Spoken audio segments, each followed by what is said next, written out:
welcome to our very first episode of Second Sunday. I'm Daniel. I'm Larry. And so this is Second Sunday, and it's where we talk theology, philosophy, spirituality, which I don't like that word. I know. Because it when you say it, people are like, ugh, and they tune out. Yeah. But this is, we talk God, we talk maybe politics once in a while, maybe we talk philosophy, mental health, self-help, mental health. Because part of the process, not just losing weight, has been kind of working on our spiritual and mental health along this journey. And we're both super into theology, and we're both super into philosophy and physics and consciousness. At least a surface level of those things. Well, yeah. I'm no physicist, but I definitely like to watch it on YouTube. Yeah, we're both. And there's a reason we started a podcast. We're both into podcasts and listening to them, and I enjoy everything from history and theology and all that kind of stuff. So all of it, mythology, across the board. We both have our ties to religion and our breakaways from religion and things like that too. Why don't we talk about it? So why don't we start this episode like that? We can each kind of tell our mini story of where we are philosophically, spiritually, religiously, emotionally, mentally, like wherever you are right now. So why don't you start? Okay, I'll start. But for those who don't know me, my name is Larry. And I do Larry. Yeah, and I do the podcast, The No Breakfast Club with Dan. But so I grew up in a strongly religious family. I grew up in the Mormon faith, the Church of Jesus Christ of Latter-day Saints. And I was an active member of the church up until about 4 years ago. I was active probably up till about 8 years ago, semi-active for a few years, and then I just kind of pulled away. And when you say active, that means going every Sunday regularly? Yeah, pretty much every Sunday, weekly to church, trying to do all the right things to be a good, upstanding Mormon boy. What else does that entail besides going to church every Sunday? That's probably the biggest requirement, but it's following all the rules and guidelines, which I do for 90% of it anyway still. There's a lot of benefits to living that lifestyle. It's a healthy lifestyle. You're not doing drugs or alcohol. You're not, So is there much less of that? I don't know, right? So I've never been part of a church other than when I was a kid. So is it genuinely just much less of that rowdiness? Yeah. I guess it'd be like the difference between being part of a community and not being part of the community. If you're part of a community, you're going to do less of that stuff anyway, in general. Okay. They did the study with the rats and the drugs. The rats that had rat heaven where they could all be together, they're less likely to do drugs. The ones that didn't, they were depressed and stayed alone in their little cage and just did drugs all day. That's a fascinating experiment. So for those of you who don't know, let's clarify for them. So what they did was they would give rats this little lever, right? If they push one, they get food. If they push one, they get cocaine. It was cocaine laced or water laced with cocaine and water laced with minerals and nutrients or whatever. Yeah. And they found that the rats that they would just leave in a cage to do that would hit the cocaine lever until they died. And then they realized, though, if they put them all in a community with grass and other rats and waterfalls, the rats would pick the food and not the cocaine. And then they occasionally would do the cocaine. It was more of a recreational thing. They weren't dependent on it. Isn't that incredible? If it's all they had, then they became dependent on it. It's almost like sadness creates a hole that you need to fill. Yeah. And so, so I think in general that just happens. But, the for lack of a better term, the Mormon church is kind of a fundamental, one of those churches where it's they have very strict rules and guidelines and things that they follow, and to each their own, not saying it's good or bad or nothing like that. But that's what I grew up in. And the youth mainly follow it, is what I was getting at. Follow it. Yeah, okay. Yeah. I don't know the numbers on it, but for the most part, there's certain things that are expected of you and things you're going to do. And I didn't fit the mold though. Growing up, I'm not going to say. Obviously, your way, the way you turn out and the person you are is kind of dictated by your environment. So I was being kind of molded and shifted a certain direction, but I felt like I was always the person who kind of questioned things a little more than others. And when I reached that point, and I'm sure you've all seen the guys in the white shirts and the bikes go around and teach, and the missionaries, the Mormon missionaries, I got to that age and there were some things I needed to do, there was some height, weight requirements. Again, the weight issue was a thing. To go on a mission? But I was not far off. This is right after high school. I could have just lost 10 pounds and left. Okay. Just went walking for one summer and then just got on a mission. But for me, it was like, I don't want to go, because not that I didn't want to go. The experience and everything actually I wanted.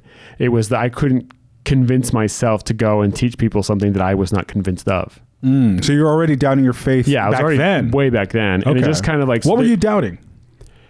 Honestly, I doubted the whole... let alone the Mormon faith and exactly what it teaches, and like who God is and everything like that, and Book of Mormon and Joseph Smith, all that stuff. It wasn't just that I doubted the Judeo-Christian God. It goes all the way to that. Still to this day, I'm at that point where I don't even know if there really is a God. There may be something, there may be nothing. I'm not going to say there is or there isn't. I'm that agnostic that nobody likes. So that's where your faith led you? That's where my faith led me to. 4 years ago, you said? 4 years ago was when I just made the decision. I was just like, I'm just going to let it go. I'm tired of going through the motions and pretending, or, you know what I mean? Like, you decided to embrace your agnostic side? My agnostic side. It was like, I would put myself like through stress on a Sunday of like having to go to this place and have responsibilities there and do these things and like meeting a standard that I didn't even believe in. And was it stressful because you felt disingenuous? Yeah, that's what it was. It was not about the people and what was going on there. I mean, there's just a little bit of that, but it was mostly me. It was like, you weren't being true to yourself. I wasn't being true to myself. I could be akin to someone who's gay and then pretending not to be gay. Yeah, I totally get that. Yeah. And like, there's something wrong with that person. It's not that they're gay or not. The gay part. Yeah, it's the hiding who they are. Yeah. And so I was kind of doing that too. I was just like, I remember I went there for this thing one day and it had gotten canceled, and the relief was incredible that I didn't have to go do this thing. And I realized, why am I doing this to myself? And so I just quit going. And every Sunday, I started to enjoy Sundays. I hadn't enjoyed Sundays in years. How'd your family react to that? Because I know Mormon families are usually pretty strict or whatever the word is about. In the Mormon faith, it's a lot about families together. Like they want you to the family unit's very important. And if they're being truly faithful and following the guidelines, then they're very understanding and they still love you and they just want you to come back, but they'll let you do it on your own time. Some families, there's always that person who's a little too overzealous or get angry, but my family didn't do that. Okay. So like my parents would be, disappointed that I don't go, and they try to get me to go, and I'll go on Easter and Christmas for my mom because I love my mother. But I mean, maybe it's even more like 6 years now. I can't even tell you exactly, but definitely 4 years of just not going. I just don't, it's just not for me. And I can't help but roll my eyes sometimes when I do come across those people who are super religious a little bit. The radicals? The radicals. But yeah, so I pulled away from that, but I'd always been interested in a lot of other things. And I've had these discussions. I have another channel, the Nightly Nerds. It's a gaming channel, but it was more like this actually while playing a game. We'd be playing a video game, but we'd be talking. And with my friend who also grew up in the faith, but also is no longer an active member. And we've talked about this a lot. And when I look at things, if I could choose a religion, I would probably choose something that was polytheistic, with lots of little different little gods. And because I probably wouldn't be taking it seriously, but it'd be more fun, Okay. But I like the idea of religion, and it has its place and it has its uses, and it's important and it's good for community. And there very may well be a God, and there's a good chance there is. And I can't say whether there is or is not a God or gods. But for me, it was just about, I just kind of let it go. And I just started to focus on things that were a little more solid and important to me, Well, so how did this journey that you and I both been on, how has it impacted your faith? Because when I get to my story, you'll see that it's impacted me in a great deal. So how is it, has it changed anything? Has it made you reconsider things? Any of that? No, actually, I think, it's funny.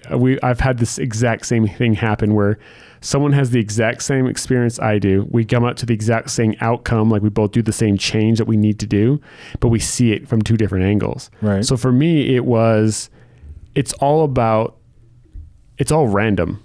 It's just, you have to be in the right place at the right time, but you have to put yourself there. But I just don't think there's some guy in the sky, or however you want to say it. I'm not going to try to be disrespectful, but there's some supernatural force that's pushing you there. I think it's going to happen. And if you're in the right place at the right time, it'll happen for you. And then for some people, the right place and the right time happened because God put them there or put that thing there for them. You know what I mean? No, because now you're saying that it didn't happen because of God and it did happen because of God. Well, that's what I'm saying. So it's like Schrodinger's God. I'm not sure what you mean. I'm saying, if there's a God, then God made it happen. If there isn't a God, then it was completely random.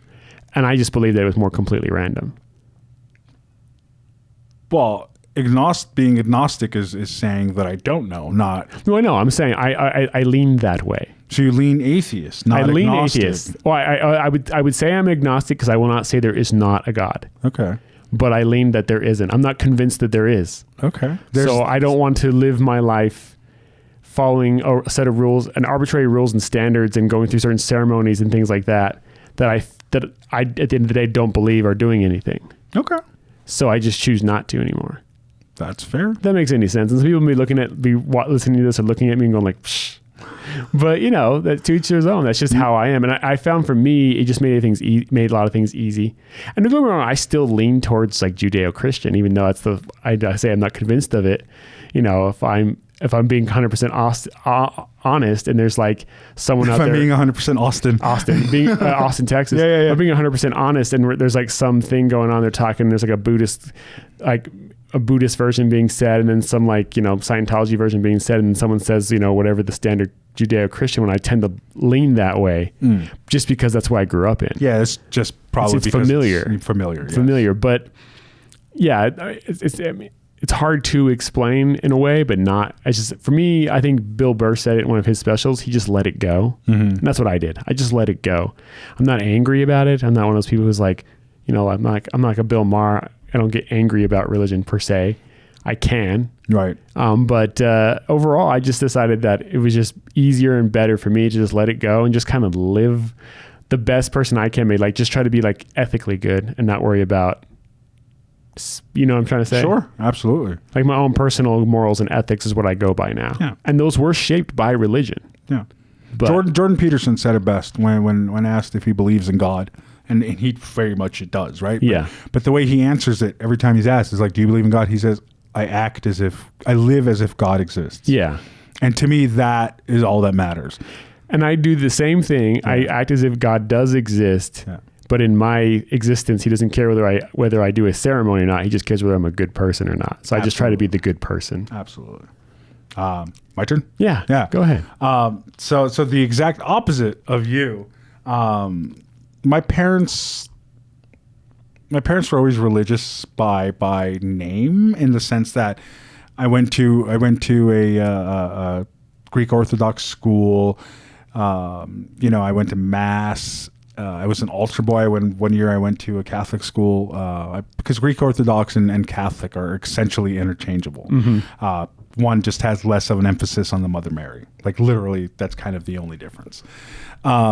So I went to parochial school, but my parents never went to church. They never made me go. The only Mass I went to was the church when they took us and stuff. And they never pushed religion. They believed in God in the sense that I think most people believe in God. They say they believe in God, but they don't do any of the things. They don't go to church. They aren't necessarily great people. I'm not saying my parents weren't good people, but they weren't out doing missions or giving out food to the homeless and none of that. You know what I mean? They were just normal people. Yeah. Just like I think 99% of people or 95% of people, whatever you want to say it is, who believe in God by name but don't really do, like by word, not deed. Yes. And so I kind of grew up agnostic for the most part. It's like, I kind of believe, I guess, but I don't. And my whole life it was that way. And I've had several experiences where I've had a brush with God, and I didn't realize that's what they were until this entire process. Until one day, when I was struggling with this weight loss and going through a really tough time in the beginning of this, long before I met Larry, when I was still, I want to say 350 pounds or so, somewhere in that neighborhood. I don't remember now. It's in my diary journal. It's the same thing. Yeah, same, just different name, right? And it's on Google too, so it's much cooler. But so one night I was struggling really hard, and I asked God for a sign. I literally while I was on a walk at night, and said, "Man, I need to know I'm walking the right path. I need to know I'm doing the right thing. I'm struggling," and I genuinely got a sign, like what I asked for. Yeah. A very physical, very, like there's no mistaking what it was. And I'll tell that in my bio story when we get to it on the regular Breakfast Club podcast.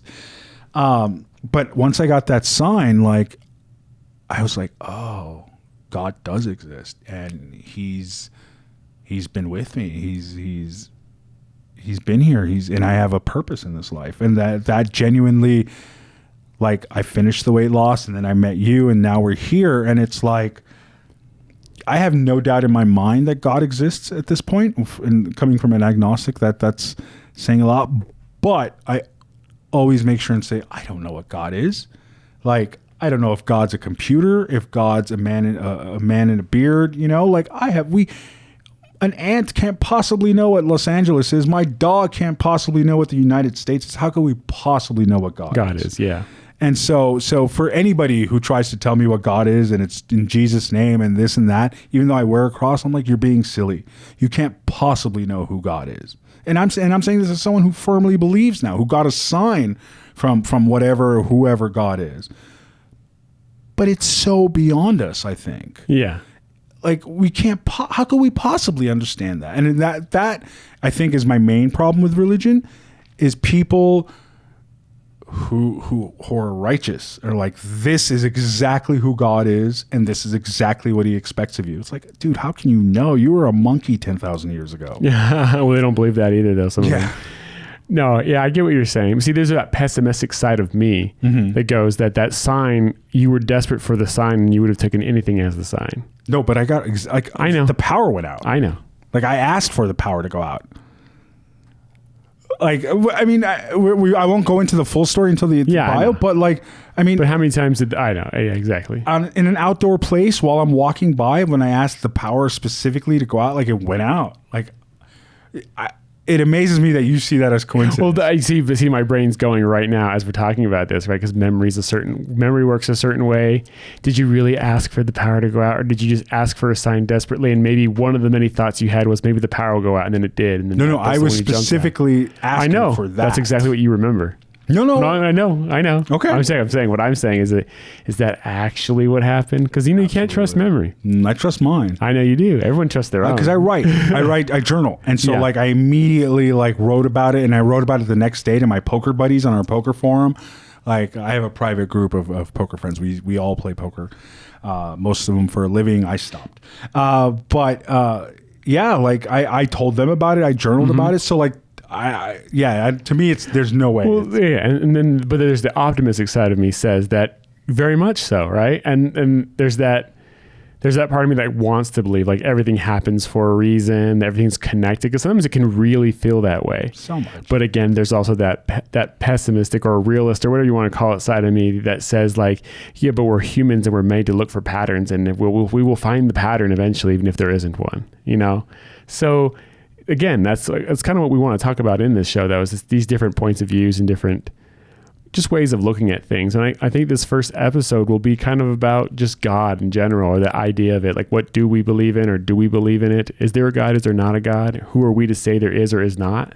Or anybody? Yeah. I mean, and we're both kind of, even though we're both approaching it from very different angles and we have different viewpoints right now, I think we're both still very respectful of everyone. Mm-hmm. The only ideology I have issue with is kind of the same, is literally along the same lines as this is exactly who God is that I was just talking about, is the opposite of that. Is there's absolutely no God and you're a fool for believing it. Yeah, like the person who is part of like an atheist group and then who go around and try to destroy whoever, usually for some reason, maybe because we live in America, they try to destroy Christians, but they want to prove to you there's no God. Yes. And it's like, you can't do that, dude. Like, yeah. You can't prove there is one. You can't prove there isn't one. Exactly. And that's the beauty of God, I think. Now let me give you one of my odd theories. Because we talked about Schrodinger's God a second ago.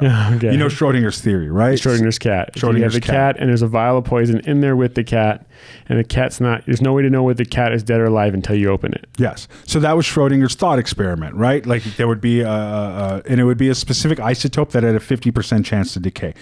So essentially the cat had a 50% chance to die, except the scientist would never know until he opened the box. And so and this was meant to be a thought experiment that explained quantum physics. So because the cat is both dead and alive. And it's superposition. It's both alive and dead, which is what superposition. Anyway, physics. Quantum physics. We're getting way too deep into that. But that theory, I think, is looked at incorrectly. And this is crazy that people are like, you were saying, what about Schrodinger? But that theory doesn't, in my opinion, doesn't take the conscious observer into account, right? Because the conscious observer doesn't enter into play in the way they're looking at it now until the scientist opens the box and then consciously observes whether the cat is dead or alive. And that's when it becomes real, right? That's the idea of super. Yeah. I think that the theory is right, but it's looked at wrong. I think the conscious observer is the cat.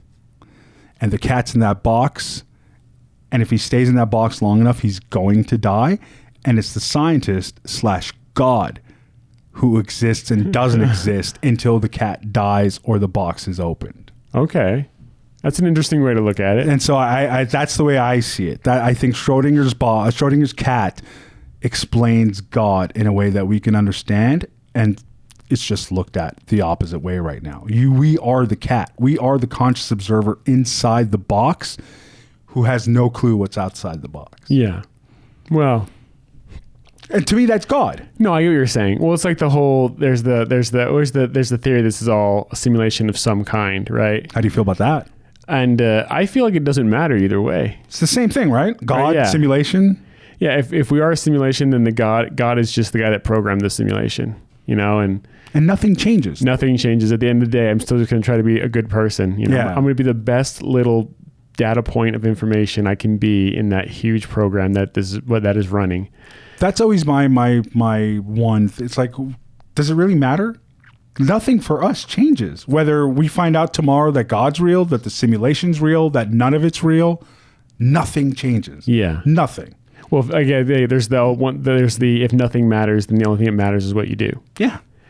So yeah, it's funny that some people get so upset with that too, though, right? Like the idea of this being a simulation, like it scares them. Why? I don't get it. Because if it is, then it doesn't matter. So why should you be scared? But it shouldn't matter anyway. And it shouldn't matter anyways. Yeah. Because even if there is a God, right? We're such a small thing in this huge giant universe.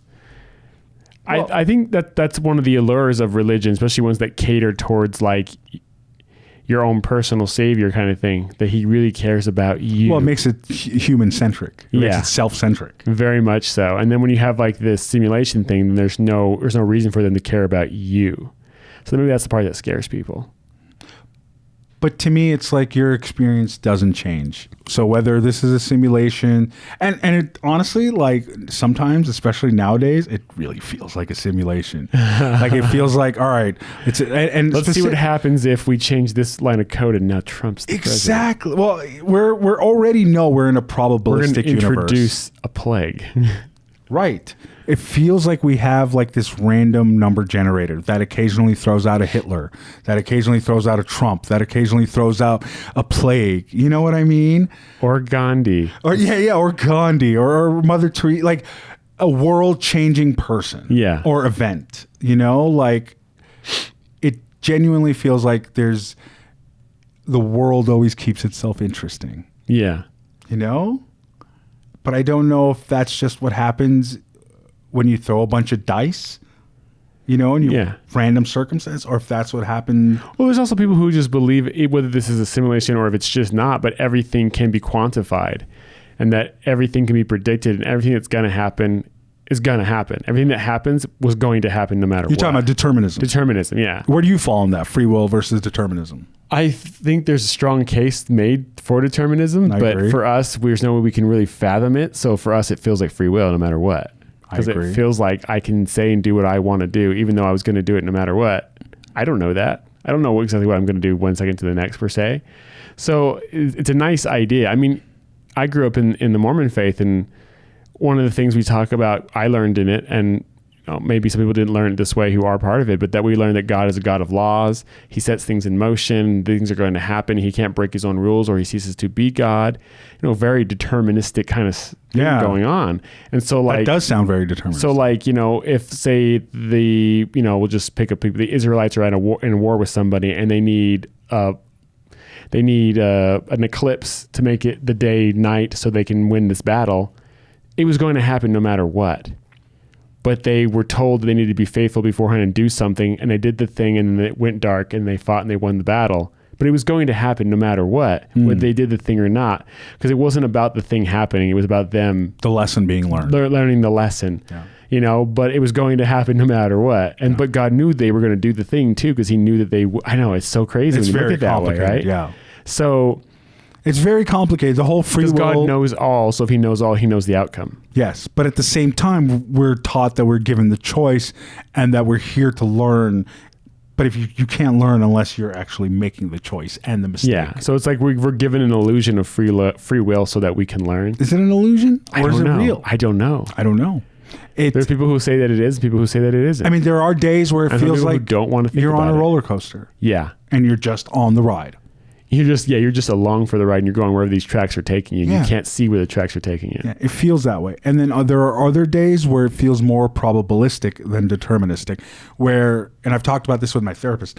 It's like, if there are days when it feels like this is just the direction you're headed, the deterministic path. And then there are days where it feels like, okay, if I walk this path, I may not get exactly what I'm shooting for, but I'm opening up the probability of something happening in that direction. In this zone of the good stuff. Yes. So it's not like I can try and write a book and become the president of China, right? That's not a probabilistic future for that path I'm walking, but I can try and write a book and end up a movie star or end up getting it published.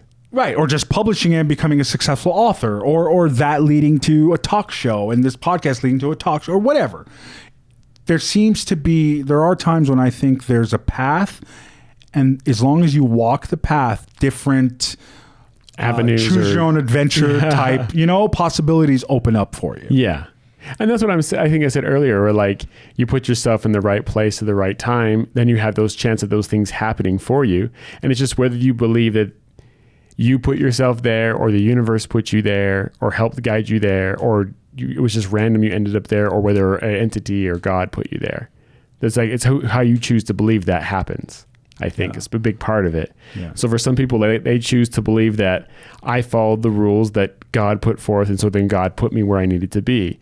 Some people say it was completely random. Some people say I did the best I could so that when the universe presented the opportunity, I could then choose to make the choice I wanted to make. Mm-hmm. And some people said it's not random, it's not that, it's been predetermined. Mm. So, and where did you fall again? You feel it's deterministic? I lean towards deterministic and completely random. Okay. But part of me likes to believe that there is some higher power, whether it's God or just the universe as a whole, or an energy that wants good outcomes for everybody at the end of the day. Yeah. I mean, I don't know about good. Like, we've talked about this. Well, like I don't good and evil, balanced, right? We don't whatever know. it is. Yeah. Does evil even exist? I don't think so. Yeah. But we can talk about that another day. Good versus evil. I think that's a really good full episode. Yeah. But just whether evil exists. Whether it exists or not. And we should save that. That's a good one. But yeah, I don't know. The determinism versus free will thing is a very strange, it's hard to say, because if you're on a roller coaster, what's the point? Like, if you have no control over where you're going. Yeah. Why would we even exist and why? Like, that's another thing for the atheist angle or the deterministic angle, like the deterministic angle without a God. Because like Sam Harris is a firm believer in determinism, also an atheist, right? What set this in motion, and why are we even here? What is the point of us being like this speck on a speck in the middle of infinity, being able to look out and have all these ideas if it's all for naught? Well, the other side of that is like the only reason we're asking why is because we exist, but it shouldn't. It was like I'm kind of seeing what his response could be to that. There is no why. We just want to know why because that's the way our brains work, but there is no why. It just is. That is not an explanation for me. It's not an explanation because there doesn't have to be an explanation. That's the kind of the point of it, is that it just is. I don't buy it. I don't buy it. It just is, doesn't work. It works for you. I'm not saying it. I would still want to know why. Like I say, it's like wanting to believe in the magic, but knowing that there's a guy back there. There's a sheet covering the bottom of the hat with a rabbit hidden in it the whole time. But I want to believe that he pulled that rabbit out of thin air. X-Files. I want to believe. I want to believe, but I don't. Same with like aliens, right? Going that route, right? I want to believe that there are these entities, these species, or whatever it is that are observing us and watching us and have this higher power, and that they've made contact maybe or whatever. Or, and there's all this like quote unquote evidence of things that have happened, but a lot of them. Did you see the Navy just released a bunch of videos? Yeah, yeah, because they're kind of distracted from something else now. Yep. But no, I'm just. Well, so what I'm saying is that there's so much out there, but at the end of the day, until that big moment happens when they reveal themselves to us and say, "Here we are, we've been here all along." Yeah. I just can't believe it. I just can't trust. Or we find the bodies, or it's like a big, there'll be like that earth-shattering moment, or. There are theories that the reason our brains grew so quickly and the reason we're so different from all the other animals on this planet is because we were seeded by aliens. By aliens in some way. They tampered with, they chose a species that happened to be our closest to them, maybe relative or whatever it was, and they set us on a path to end up where we are now. And they had a little raffle going, which species is going to be, is it going to be Homo sapien? Is it going to be Neanderthal? Who's it going to be? And we won out. For now. Yeah. And that's also possible. But that, to me, that sort of stuff doesn't exclude God at all. To me, but where'd they come from, right? Who created them and how'd they get to where they're at? I mean, we do live in an infinite universe. And to me, that alone is fascinating. Because it's like, because there's two sides to look at. The one is the rare earth hypothesis, which says that we're basically alone because it's really hard to make complex life like us. Yeah. And then there's the other side that says, no, life is everywhere. It's so spread out that we haven't found each other yet. Yeah. Yeah. And then there's that whole thing where we never will because this universe is constantly expanding. Faster than. So we're getting further away from each other than we can ever go at speed the other way, so we'll never be able to catch each other. Yeah, like the majority of history, for those of you who aren't science nerds like us, the majority of the future is going to be dark. Yeah, like for the most part, there's going to be nothing in the sky for people. There'll be a point where if there is a species that survives and gets to the point where we are and they live in our galaxy, they'll look to the sky and not be able to see the other galaxies. They'll be too far away. Yeah, and their telescopes won't see them either because it'll be too far. It'll be too far. So for them, their whole universe will be whatever galaxy. It's surrounded by complete darkness. So there will come a point where I think humanity, if we still exist, will revert back to thinking they're the center of the universe. Yeah, it's very likely. Right? But that I don't even know how humanity would survive so far at this away. point. It's so far away. It's not even gonna look like. I think us. if you believe in a God, then that won't even be a thing, right? Because you'll be moved on to whatever the next level is, the next plane, the next level of existence, or not, whatever. I don't know. But that's a good point. That's one of those things that people argue when they argue about the simulation hypothesis or for God. It's like we seem to be living at a very specific time, very early in the human process. Very a crucial moment, maybe? Yeah, like there seems to be like we were meant to be here and rather than a random point in history, but maybe it always seems that way. Yeah, I was gonna say that. I would say, like, if you were born at the turn of the last century and you're like seeing automobiles and steam engines and things, you're like, this is an amazing time for all of history. We had nothing like this. This is such an important such an important point in time. We feel the same way because it's our point in our time. I can totally just see like that. My music's the best from high school. Right. These new kids and their music, right. And those old people and their music. This is the best music. I think that kind of happens with everybody. So, if you were fighting in some war, some in the Kazakh mountains in the turn of the 11th century or something, you probably thought that was the most important time. And it was the end of the world then too, I think that's a big part of like just being human. There's such a finality in the way our existence works. Your family, everyone lives and then dies. There's always an end. Yes, and so we're always expecting there to be an end. And because everything for us has a beginning and an end for the most part. But and does the universe really have an end? And there's something always surrounding it that goes on past it. Yeah, past the life. But we also know that will end. Right, and that's why I think we always expect something outside it. Yeah, and that is, I think, our expectation of God.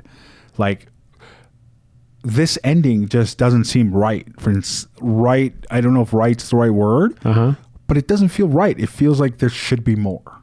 And I don't know what that feeling is. Like, I think every human has that, right? Yeah, or for the most part, something like that. I think some people have a slight different view, or they outgrow it, or they change it as they go. But I think even from a young age, you have a feeling there's got to be something more. Yeah, got to be something more than this provincial life. Like even if you just think of this universe as this infinite kind of thing that came from nothing, in nothing, going to, why are we here and why are we so finite? If the universe is infinite and going to last for an infinite amount of time, infinitely large. Why are we so finite as a member of it? You know what I mean? Mm-hmm. Even if you don't believe in God, even like, what is the point of an infinite universe creating something so finite? With consciousness. With consciousness. You know what I mean? That's your key word there. Because that constantly happens. Infinity before, infinity after. I mean, how long we live 80 years. How long does a fly live? A few days? Days, yeah. A few days. That's a very finite life in comparison. Yes. And well, why do they exist? There are animals that live seconds or minutes or hours or whatever. Yeah, they live long enough to mate and die or whatever. Yeah. Crane flies like for one night sometimes. Do you think they're conscious? I don't know.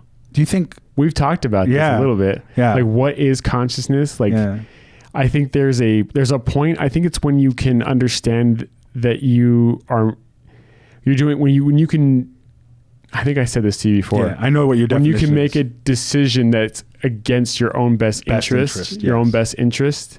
To you, that's consciousness. Yeah. And not only against your own best interest, but also the interest of your species. Because, there are species that do stuff that's against their own best interest because it's for the interest of the species. So biologically, they're programmed to do that. And once you can go and say, I'm going to do this thing and it helps nobody and doesn't help me, but I'm choosing to do it, then you're somewhat conscious. That's like a start of it, right? In a way. And then that can go, and then you can understand that by doing that, okay, then I exist and I'm a thing. And then when I understand that you can also do that, and you have your own mind and your own way of seeing the world, then I have true consciousness. But that's my own personal. I'm sure there's lots of different versions of that. So like, I think a majority of animals, the more primitive their brain are, the less they have of that. Why are they even alive then? If they're not conscious? Like, do you know? They're stepping stones to this.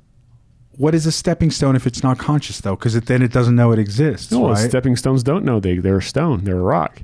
I mean, like if you have a castle, right? Yeah. But every individual stone of that castle isn't a castle. You don't have castles that you use to build castles. You have stones and mortar and pieces and all that kind of stuff. And that's what everything else leads up to, a castle. And in a way, whatever the final thing is, which may be like a human computer hybrid monster that we create in the future, maybe that's going to be the true big thing at the end of it all. And we're all just stepping stones along the way, but we're each a little more complex. And I can't even tell the reason why for that complexity. Like, why does it have to do this? Maybe it's just the way life went. Because the whole existence of life is just to continue to exist. That's the only reason it propagate itself. Keep going. I mean, it could be eat and reproduce. And like when you things you're saying, like, what's the point of all this of being this finite thing in this infinite universe? There might not be a point. It might have just been life could be the anomaly. It is the accident. That doesn't make sense to me. I know it doesn't make sense to you, but it doesn't have to if it's not the real purpose, Like the universe just exists because it exists. But everything else in life makes sense. To you, because you're looking for patterns and you found patterns and you made them work for you. I don't know. You know what I'm trying to say? Well, no, because like a baby being... Well, yeah, I mean, I get what you're saying. But like to me, like a baby being born, like there's a process, a man and a woman mate and blah, blah, blah, biological process. That's the biological process. There's a beginning and end, a purpose, everything. It's like, it's a nice little bow. The only thing that doesn't have that nice little bow is life in general, like God, living. Everything else has a nice little bow. Everything else in this universe that we can look at has a beginning, an end, and a purpose, except for the broad view. Does that make sense? Well, because it's so big and so broad, we can't see it. Right. Like a moth has a purpose. A dog has a purpose. We have a purpose as an individual. But the universe, we can't see the purpose. No, because we can't be outside of it. We're inside of it. Right. It's like... We're flatlanders. Yeah. And we're two-dimensional creatures trying to understand the three-dimensional world. Right. So, I mean, and technically we're living in a four-dimensional world. We're three-dimensionals that live in a four-dimensional, see it two-dimensionally, experience it three, and go through time, which is the fourth dimension. But we can't see that. Yes. We can only... Time's another... We should do a whole episode on time. Time alone. But like time itself is this weird thing, right? Like why are we just constantly moving forward through it? Yeah. Does it really only flow one way? There's different theories that there is no flow of time. Everything exists at the same time at all times. Yes, block time. Blows my mind. I can't even fathom it. It hurts to think that way for me. Because then there's no free will again. Well, and then there's also no beginnings and ends. Right. It just is. So then how do you what are you doing? You're just picking a point in time to experience? Is that what consciousness is? But am I even picking it? Are you picking it? Is this God picking? Like where? Who knows, right? It's, yeah. Again, I think that's when you get to that point where, I get people who use faith. They just say, I have faith and I felt a feeling or whatever it was, and that this is what it is. And for them, if that's enough, that's fine. I understand that. But for me, it's not. And for me, it's just, I just kind of look at it all. And I just try to understand what I can understand and what I don't understand. And I made some decisions, and my decision has been, it is what it is. And I'm just going to try to be a good person. Do you think some people need God to be good people? I do believe that some people need God to be good people. And I think the majority of people don't. I think because we all seem to have a compass, a moral compass of some kind, right? And I grew up again in a faith where that they call that the light of Christ. And once Christ came and did his whole thing here in his ministry and everything, that everybody has that. So that's, I don't know that. I didn't know that. Is that what it's called? That's that moral compass we feel? Yeah, according, if I'm getting this right, someone can correct me if I'm wrong. Okay. But as I remember it, Christ came to the earth. He did his mortal ministry. He died. He went and passed on and all that kind of stuff. And he came back, rose from the dead, did the whole atonement thing and all Original sin, atoned for everything.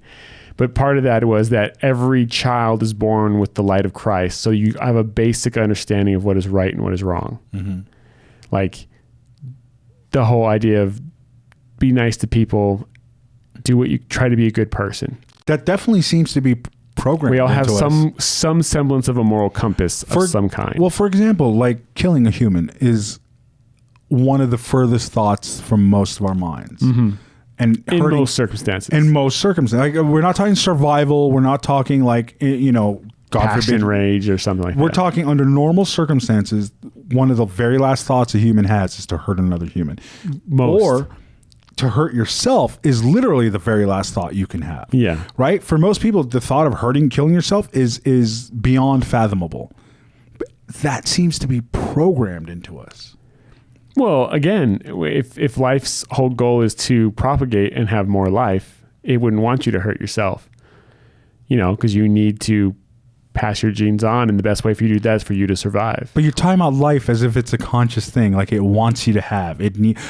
You're anthropomorphizing Thank life. You. That's what you're doing right now. Well, by saying it wants you to. Yeah, well, I'm saying that because for lack of a better term. But really, like, if you don't anthropomorphize, thank you, life, it doesn't really want anything. So why shouldn't you be able to hurt yourself without it feeling like you're doing the absolute wrongest thing? Yeah. Like there's it feels like the 3 laws of robotics in a way. For those of you who don't know Isaac Asimov, the 3 laws of robotics, I forget what they were now, but it's like don't hurt humans, don't danger humans, whatever it is. And it basically ensured that a robot could never kill a human.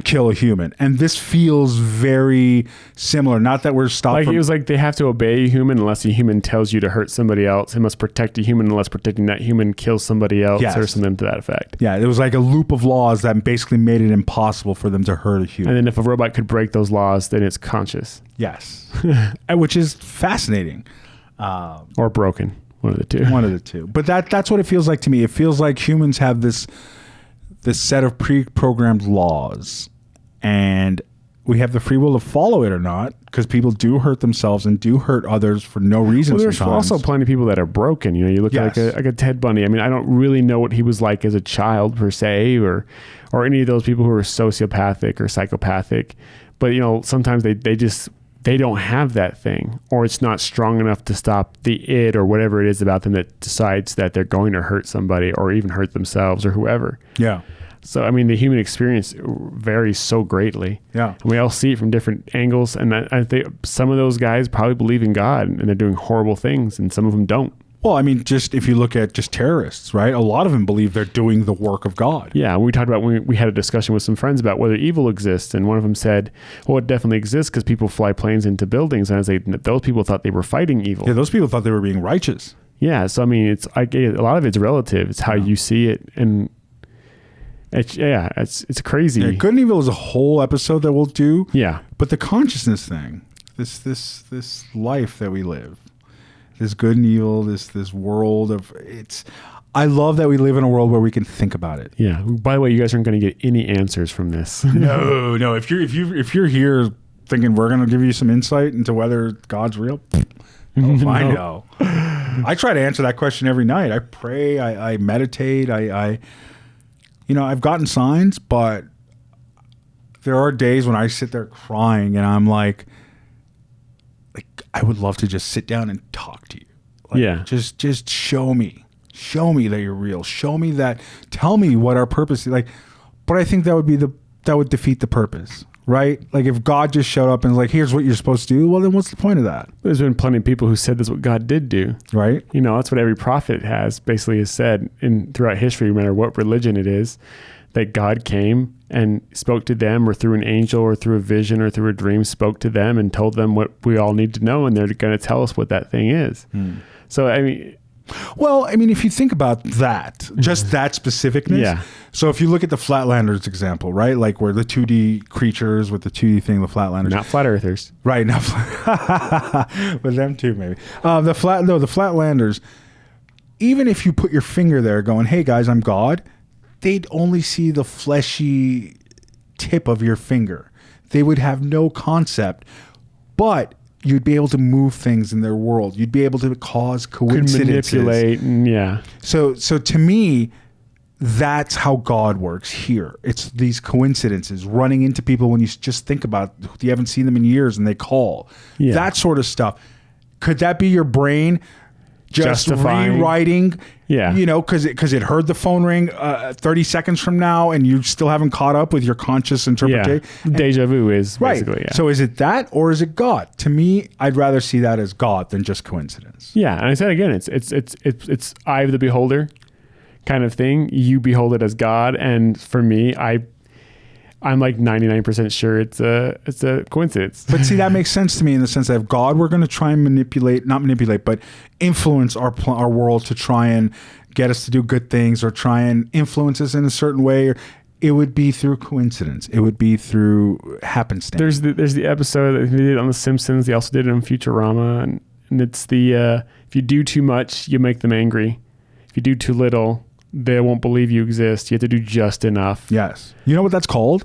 There's a word for it because it was. I can't remember. There's a famous person who I think it's called Maya or Gaia. I think it's Maya, but it's one of those two. Gaia means Earth, right? So it's Gaia or Maya. Yeah. And what it means is that humans seem to have this sweet spot of too much and too little. Too little. And it's with everything, right? New products, government, technical. We seem to have this Goldilocks that we're always searching for, this Goldilocks zone in everything. Just like our planet. Yes. Yeah. And our planet is in a Goldilocks zone. Yeah. Not too hot, not too cold, that kind of thing. So if you do, I guess probably even raising kids, right? If you do too much for your kids, then you've raised these spoiled kids who can't do anything on their own. If you do too little, then they're neglected and they're broken in some way. Right. You have to find try to find those sweet spots, and make it work. Our universe is in a sweet spot, right? Because matter and antimatter demolish each other when they meet. When the Big Bang happened, there was just enough extra matter that created this. Like all of this is from a minor miscalculation or whatever happened during the Big Bang. It was there was everything was exactly negative and exactly positive, and there was one extra negative or positive, and one part per billion or whatever the number is. We can't even quantify it, especially not you or I. Yeah. Because the way the universe works is every particle has its anti-particle, and when they meet, they destroy each other. They zero out, which is kind of makes sense, right? The world is all about balance. Everything's always looking for balance, and because it's imbalanced, it exists. Yes. If it was in balance, not imbalanced, it would not exist. Yes. So we ourselves are in this Goldilocks kind of between matter and antimatter demolishing each other. We're in this sweet spot of extra stuff that happened right in the middle that we can't, we are Goldilocks, all of us. Yeah. Our planet, our universe, everything we appreciate. There's definitely more to life than we give it credit for. I mean, at the end of the day, it's going to be, I appreciate it all. And if there is a God or whatever, and I can appreciate it all, and what is this God's, does he have a plan? What is that plan? I have no idea. Right. But it's just, again, we weren't sure where we were going to go with this conversation. No, it was a good introductory episode. But yeah, I think our big thing is does God exist? Is there a higher power? What is it? I don't know. You don't know. I mean, we're here to help others, right? Like we're here to we've lost, like you met me. I had just done this thing. Now you've done it. And now we've got a podcast and we're like, that doesn't say purpose to you. That doesn't say, oh, we're here to help others. This was why we were here. This is why we spent our lives being so fat and didn't get our shit together until now when podcasting was a thing. And you know what I mean? Yeah. Like it feels very purposeful. And I say that's a very lovely coincidence. That's a good way to end this episode. All right. All right, everybody. Thank you for watching the very first episode of Second Sunday. I'm Daniel. I'm Larry. Thank you guys. See you next time. That was great. Yeah. I like that.